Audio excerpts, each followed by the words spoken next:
So I've got some good news, and I've got some bad news for you, I'm afraid. So we'll start off with the good news, because we like to stay as positive as we can here at TEDx. The good news is that you're all superheroes. Congratulations. Everyone's childhood dream has just come true. I've just done that for you. Now, please be humble about it. Unfortunately, the bad news is that the superpowers that you've got aren't necessarily the superpowers that you might want. Now, you see, the superpowers that we all develop through our developmental stages as children, and as we get a bit older, they shift massively. From the age of 3 to 83, we're constantly learning, we're developing, growing, and becoming the proud and impressive people that we are today. And that's great, but for all of us, don't develop at the same rate. And I'm here today to talk about young carers and how they develop, and why their developmental cycles are so different, using myself as a case study. So I'm going to pose you a question before I kick off. You now have superpowers, you're superheroes. And I'm going to ask you a very simple question. Are you going to use your powers for good, or are you going to use them for evil? Evil's much more fun, I know. As you can tell, I chose evil. From a very young age, that was my nature. I leant to the dark side. I blame my mother entirely. And essentially, what happened with me was that my mother fell ill. My mum fell ill when I was very, very young. And though it was quick, and though it was sudden, and massively shifting for her, it was also massively shifting for my entire family, and me as well. Young carers like myself, especially when coming in at the age of about 5 or 6, they develop their superpowers a little differently.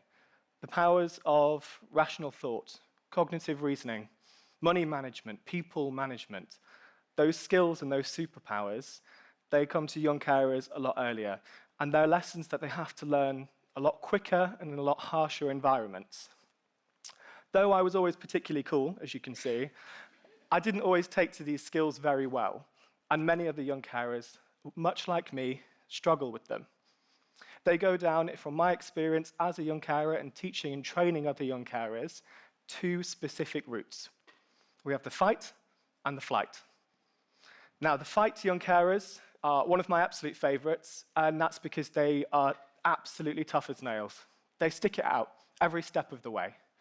They fight their nature, they do what's asked of them, but they keep on fighting. So often, fight young carers have no idea that they're even carers, or that they're even young, to be honest with you, because young carers don't like to be considered young. In their minds, they're 42, and I'm about 80 at this point, so you can see the difference that it takes. The next are flight young carers. Now, these are what we call the brave little soldiers, and they hear it so, so much. They take everything they learnt and everything that they develop from that young age, and they fly. They are super successful. I'm talking TEDxBrayford successful. And as good as they are, sometimes it doesn't always work out. Now, not every young carer is one or the other. You'll flip-flop. And in that flip-flop, you'll learn a lot. You'll learn exactly what I learned, which is that it's okay to cry, it's okay to be cross, it's okay to think that everyone is experiencing the same things you're experiencing, and it's okay to do none of those things. It's just okay. So if you're at home watching this video right now, if you're a young carer who's put into Google the words, "Am I a young carer?" and the answer might be yes, please let me be the first, if you haven't already heard it, to say, it's okay. Breathe. You're absolutely fine. And it's going to be absolutely fine. Yes, it sucks. Yes, it's hard. Yes, the things that you learn about getting medication sorted, washing family members, cleaning the house, skipping, playing out with your friends to do extra things, all of that, it sucks, but it sets you up so, so well. And it makes it much easier in the long run to make friends. You learn a form of empathy, an extra superpower that many people don't develop until much later in their lives, where you can mentally take yourself out of your brain and through a skill called metacognition, put yourself into the position of somebody else. See the world from a different lens. A superpower almost exclusive to young carers, and a superpower that we develop at such a young age. The girl in the picture next to me, her name's Ellie Stannard. She's a really close friend of mine, and we're still friends to this day. She's gone through her own trials and tribulations, as I've gone through mine. And what we've learned through this whole process is that sometimes it's okay to take a step back, to recognize that you don't need to fight, you don't need to necessarily fly, that it's okay to find a middle ground, to be what I call the Icarus carer. Now, the Icarus carer can kick in at any point in your life. Doesn't have to be when you're young, can be when you're old. You could get to 56, not that that's old, don't worry, and realize that you've been a young carer the whole time, and that's okay. You've learned to fight, you've learned to fly, you've taken all of the things that life has thrown at you, and you've warped them and shifted them into something amazing. An excuse to help other people, not a reason to be helped. You've become something incredible, and I'm so, so proud of you for doing that. Genuinely, I am. But as difficult as that is, it's okay to fall a bit, and fall on those friends. You're a young carer. You're incredible. Young carers don't just fix the physical, they fix the mental. They act as a one-man army, or woman, or anything you want to be. You are an army in and amongst yourselves. Sometimes armies get hurt. Sometimes things go a little bit wrong, and sometimes you can fight so hard that you're exhausted, or you can fly so high that you hit the sun. That's what happened to me in this picture. I hit the sun. This is my second week at university, at the time where you should be achieving, you should be excited, out, making friends, doing everything you didn't get the chance to do as a little kid because you were confined to that young carer bubble. I went to university, I did freshers, and oh, did I do freshers. If you know me, you know that I don't take it lightly. But the week after that, I crashed. I kept on this massive expectation of who I am and what I should be as a young carer, and I hit the sun, and I fell hard. So hard, it was one of the worst cases of glandular fever that Grimsby Hospital claimed they've ever seen. So what was I in that moment? Was I a young carer?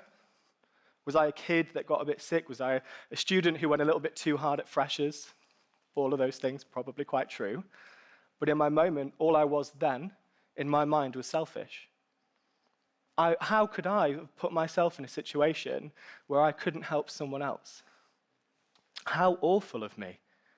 That was all I could think in my head. And on the other side of this camera was my mum, fighting her own battle, dealing with her own problems, taking her own medication and fighting so, so hard. And I was so selfish to have sat there and gotten myself ill. But that was wrong with me. It was the wrong mindset. I'm proud to say that my mum is here today. She's still with us and still fighting. Thank you so much for being here, Mum. I couldn't be up here without you.